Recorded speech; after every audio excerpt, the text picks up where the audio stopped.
Hello student, welcome to my YouTube channel Rohit academy. Student, आज हम इस वीडियो में आप लोगों को बताएंगे क्लास 11th का सब्जेक्ट आप लोगों का हिंदी है। वार्षिक परीक्षा 2025 का आप लोगों का न्यू पेपर है, आप लोग का वायरल पेपर है, ईयरली एग्जामिनेशन 2025 का। ठीक है, आप लोग का पेपर का जो कोड है यानी कि पैटर्न आप लोग कह सकते हैं A/, क्या है 20,000 है। यानी कि आप लोग का इसका कंप्लीट फुल सोल्यूशन के साथ इस वीडियो में बताएंगे एंड आप लोग को समझाएंगे। आप लोग के जानकारी के बता दूं कि सभी के स्कूल कॉलेज में यहीं से क्वेश्चन पूछे जाएंगे। ये मोस्ट इंपॉर्टेंट पेपर आप लोगों का और एंड आप लोग का क्वेश्चन होने वाला है। इसको अच्छे तरीके से जरूर तैयार करते चलिएगा। एग्जाम में समय दिया जाएगा 3 घंटा 15 मिनट। पूर्णांक जो रहता है 100 में 100 रहता है। ठीक है, चलिए बिना देरी को किए वो अपने क्वेश्चन पर आते हैं। खंड का यहाँ से हमारा स्टार्ट होता है, जिसमें से पहला क्वेश्चन पूछा गया सरस्वती पत्रिका के प्रथम संपादक हैं। यानी कि सरस्वती पत्रिका के प्रथम संपादक कौन है हमें ये बताना है। तो इसका जो राइट आंसर हो जाएगा बाबू आचार्य महावीर प्रसाद द्विवेदी जी हो जाएंगे। ए वाला ऑप्शन हमारा इसका राइट हो जाएगा, पहला वाला। फिर दूसरा क्वेश्चन दिया गया निम्नलिखित में अष्टयाम की भाषा यानी कि अष्टयाम की भाषा कौन सी है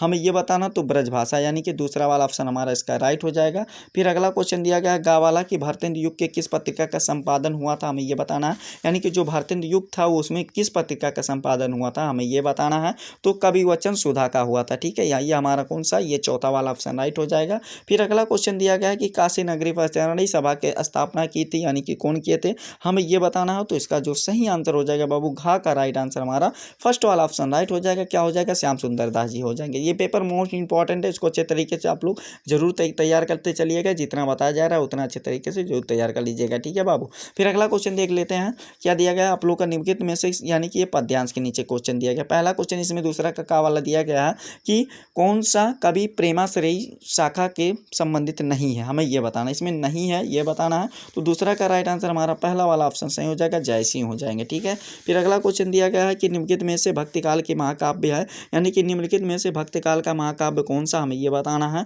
तो दूसरा का जो राइट आंसर हो जाएगा हमारा खा वाला ऑप्शन का दूसरा राइट आंसर सही हो जाएगा, रामचरितमानस जी, रामचरितमानस है। ठीक है, फिर अगला क्वेश्चन गा वाला देख लेते हैं। रामधारी सिंह दिनकर किस काव्य धारा के कवि थे हमें ये बताना है। तो रामधारी सिंह दिनकर किस काव्य धारा के कवि थे हमें ये बताना है। तो गा वाला का जो राइट आंसर हो जाएगा बाबू प्रगतिवाद के कवि थे यानी कि दूसरा वाला ऑप्शन हमारा इसका सही हो जाएगा। फिर अगला क्वेश्चन दिया गया अष्टचाप के कवि नहीं यानी कि हमारा घा वाला का राइट आंसर क्या बताना है कि अष्टचाप के कवि कौन नहीं हमें ये बताना है। तो इसका जो सही आंसर हो जाएगा नंददास जी जो हो जाएंगे, यही राइट आंसर हो जाएगा। तो इस प्रकार से ये वाला भी आप लोग का ऑप्शन सही राइट हो गया, कंप्लीट हो गया बता करके। और फिर अगला क्वेश्चन दिया गया, देखो क्या दिया गया इनमें, ये वाला भी तीसरा का वाला क्वेश्चन दिया गया है एमसीक्यू कि गाड़ी चलाते समय मोबाइल फ़ोन का उपयोग है यानी कि किसके लिए है। देखो सुरक्षित है क्या, केवल जब ट्रैफिक कम हो तब करें, और सड़क दुर्घटना का कारण बन सकता है, जरूरी नहीं है। देखो इसका जो मतलब मोबाइल फ़ोन का उपयोग करना जरूरी नहीं है। इस प्रकार से आप लोगों का ये लिख करके कंप्लीट हो जाएगा चौथा वाला ऑप्शन। फिर अगला क्वेश्चन दिया गया सीट बेल्ट किसे पहनने चाहिए हमें ये बताना है। तो सीट बेल्ट किसे पहनना चाहिए, सामने और पीछे पीछे केवल सीटों पर बैठने वाले को सभी यात्रियों को पहनना चाहिए। इसका भी चौथा वाला ऑप्शन राइट हो जाएगा। फिर अगला क्वेश्चन यहाँ से देखिए क्या दिया गया आप लोगों का, यहाँ से दूसरा क्वेश्चन स्टार्ट होता है। यहाँ से देखो यहाँ पर आप लोग का दूसरा क्वेश्चन स्टार्ट होता है यानी कि आप लोग का अगला क्वेश्चन स्टार्ट होता है, दूसरा पेज है यहाँ से। ठीक है, फिर आप लोग का चौथा क्वेश्चन गद्यांश पर आधारित प्रश्नों का उत्तर दीजिए, 10 नंबर का क्वेश्चन है। तो जितना भी आप लोग को क्वेश्चन दिखाया जा रहा है ना आप लोग को बताया जाएगा। आप लोग को देखो क्वेश्चन को बताना हमारा काम है बाबू, तैयार करना आप लोग का। इसको अच्छे तरीके से जरूर प्रिपेयर कर लीजिएगा यानी कि तैयार कर लीजिएगा अच्छे तरीके से।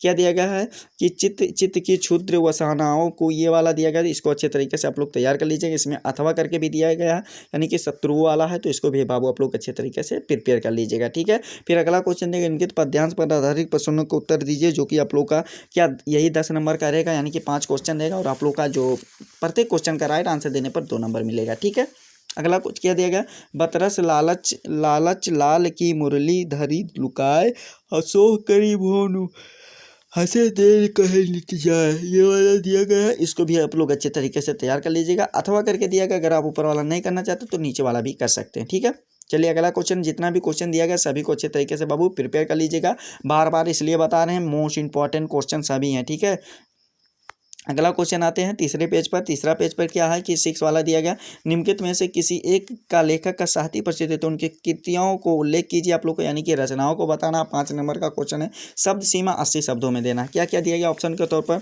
सरदार पूर्ण सिंह जी दिए गए हैं, और सरदार पूर्ण सिंह जी हैं, राहुल सत्यानंद हैं, रामवृक्ष बिनपुरी हैं। इनको भी अच्छे तरीके से आप लोग तैयार तैयार कर लीजिएगा। फिर अगला क्वेश्चन दिया गया, खावाला के निम्नलिखित में से किसी एक कवि का जीवन परिचय देते उनकी कृतियों को उल्लेख कीजिए। आप लोग को शब्द सीमा जो रहेगा 80 रहेगा। सूरदास जी दिए गए हैं, महाकवि भूषण जी हैं और बिहारी लाल जी हैं। इनको भी अच्छे तरीके से आप लोग तैयार कर लीजिएगा। ठीक है बाबू। फिर अगला क्वेश्चन 7वां देखिए क्या दिया गया है, भाषा व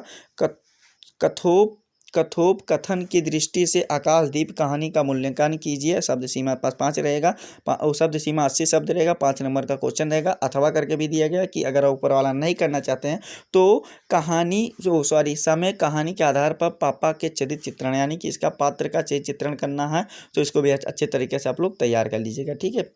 फिर आप लोगों का ये 5 नंबर कंप्लीट हो जाएगा। फिर अगला क्वेश्चन देगा, स्वपठित नाटक के तृतीय अंक की कथा अपने शब्दों में लिखिए।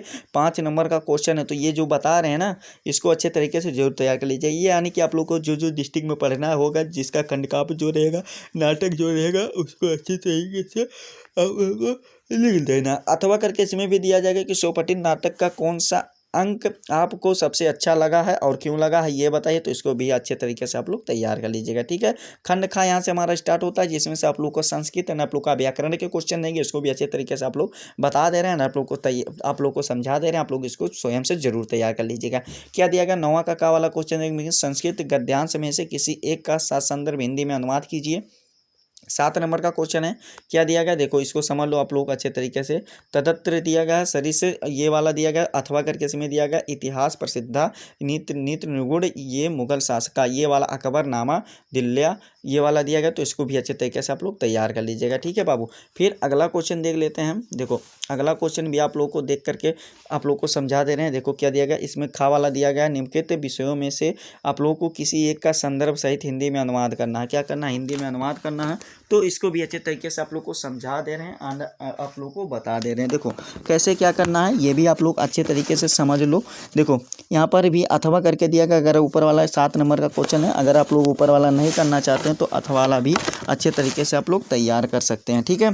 देखो अथवा वाला कर सकते हैं अच्छे तरीके से तैयार, ये वाला भी तैयार कर लीजिएगा। फिर चलिए अगला क्वेश्चन देख लेते हैं। अगला क्वेश्चन यहाँ से हमारा 9वां स्टार्ट होता है कि निम्नलिखित मुहावरे और लोकोक्तियों में से किसी एक का अर्थ लिख करके अपने वाक्य का प्रयोग कीजिए। आप लोग का कितना नंबर का है, 2 नंबर का क्वेश्चन है। किसी एक का करना है, सांच को आँच नहीं आना, यानी कि सत्य को कभी आप लोग कोई मतलब हरा नहीं सकता, किसी भी समस्या नहीं आ सकती, ये वाला है।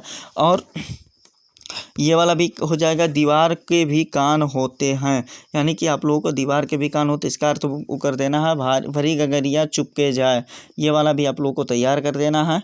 और फिर ये घर के भेदो लंको ढावे, यानी कि ये वाला भी अच्छे तरीके से आप लोग तैयार, एक ही को लिखना है बस बाबू, आप लोग का 2 नंबर ले लेना है अर्थ लिख करके वाक्य प्रयोग करके। ठीक है। जो 10वां क्वेश्चन दिया गया, निम्नलिखित का संधि विच्छेद सही विकल्प का चयन लिख करके आप लोग को बताना है। क्या लिखा है, वचनालय का संधि विच्छेद बताना है। ठीक है।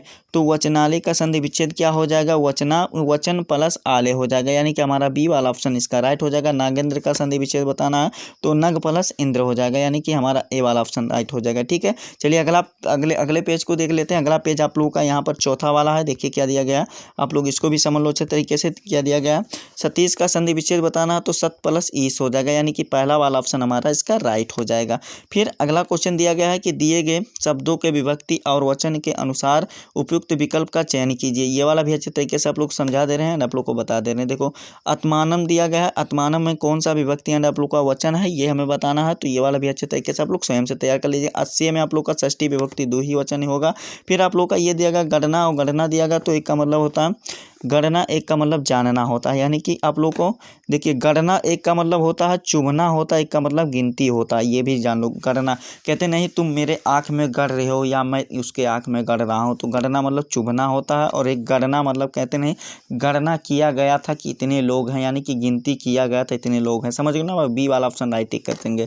फिर अगला क्वेश्चन देगा, एक का मतलब हरि है और हर है, तो एक का मतलब हरि का मतलब जो होता है क्या होता है, हरि हरि हरि दिया गया ना, तो हरि का मतलब क्या होता है, भगवान होता है, और हर का मतलब भक्त होता है, यानी कि हमारा कौन सा, ये ईश्वर होता है और ये भक्त होता है, यानी कि हमारा ये सा वाला ऑप्शन राइट ही हो जाएगा। ठीक है। फिर अगला क्वेश्चन दिया गया है कि निम्नलिखित शब्दों में से किसी एक शब्द का 2 अर्थ लिखिए, आप लोग का 2 अर्थ लिखना है। क्या दिया गया, अक्षर दिया गया, ठीक है, अंग दिया गया, संरंग दिया गया, तो इसको भी अच्छे तरीके से आप लोग तैयार कर लीजिएगा। फिर अंग का मतलब शरीर भी होता है, अंग का मतलब प्रकार भी होता है, ये भी आप लोग जान लो। फिर अगला दिया गया क्या कि जिसका ज्ञान कम हो वो उसे क्या कहते हैं, जिसके पास ज्ञान कम हो उसे अल्पज्ञ कहते हैं। घृणा के योग्य होने वाले को क्या कहते हैं, घृणी कहते हैं। ठीक है, कौन सा वाक्य व्याकरण की दृष्टि से नहीं है, सही है, हमें ये बताना है। वह स्कूल में पढ़ता है, वह स्कूल में पढ़ते हैं, और फिर वह स्कूल में पढ़ता है या स्कूल में पढ़ी है। तो देखो वह स्कूल में पढ़ता है, यही हमारा पहला वाला ऑप्शन राइट है। ठीक है, फिर अगला क्वेश्चन दिया गया निम्नलिखित में से किन वाक्य में टूटी, हमें यह बताना है। देखो क्या दिया गया, टूटी बताना है। तो मैंने उसे किताब दो, मैंने उसे किताब दो, मैंने उसे किताब दिया, मैंने उसे किताब दे दी, और फिर मैंने उसे किताब दी थी। तो इसका जो राइट आंसर हो जाएगा मैंने उसे किताब दो, ये वाला जो है टूटी है, यही हमारा राइट आंसर है। ठीक है, समझ गए आ वाला। फिर अगला क्वेश्चन दिया गया आप लोग का, देखिए मोस्ट इंपॉर्टेंट क्वेश्चन पेपर आप लोग को बता रहे हैं, अच्छे तरीके से आप लोग प्रिपेयर कर लेंगे, 100 में 100 नंबर कंप्लीट कर लेंगे। ठीक है, क्या दिया गया आप लोगों का कि उद्योग, यहाँ पर देखो यहाँ से दिया गया 12 वाला कि करुण रस अथवा शांत रस का स्थायी भाव को आप लोग को उसकी परिभाषा सहित बताना है। 2 नंबर का क्वेश्चन है, इसको भी अच्छे तरीके से आप लोग तैयार कर लीजिएगा। फिर खा वाला क्वेश्चन देगा अनुप्रास अथवा उपमा अलंकार का लक्षण सहित उदाहरण सहित लिखिए। 2 नंबर का क्वेश्चन है, इसको भी बाबू आप लोग अच्छे तरीके से तैयार कर लीजिएगा। फिर रोला अथवा दोहा छंद का लक्षण एवं उदाहरण लिखिए, तो ये वाला भी अच्छे तरीके से आप लोग तैयार कर लीजिएगा। 2 नंबर इसमें भी कंप्लीट हो जाएगा। फिर अगला क्वेश्चन दिया गया 14 वाला कि उद्योग निदेशक उत्तर प्रदेश को लिपिड, क्या दिया गया, उद्योग निपिड उत्तर प्रदेश को लिपिड पद हेतु आवेदन पत्र लिखिए। आप लोगों को क्या लिखना है, ये आप लोग को उप प्रधानाचार्य लिखा गया ना, हाँ यही लिखा गया है कि 6 नंबर का क्वेश्चन है, ये वाला हो जाएगा। फिर अथवा करके दिया गया, अगर आप ऊपर वाला नहीं करना चाहते तो ये वाला भी कर सकते हैं कि समाचार पत्र को दिए गए विज्ञापन के आधार पर लिपिक पद पर नियुक्ति हेतु जिला बेसिक शिक्षा अधिकारी को आवेदन पत्र लिखिए, ये वाला भी अच्छे तरीके से तैयार कर लीजिएगा। 6 नंबर कंप्लीट हो जाएगा। फिर अगला क्वेश्चन हमारा दिया गया 15 वाला कि निम्नलिखित विषयों में से किसी एक विषय पर भाषा शैली पर निबंध लिखिए।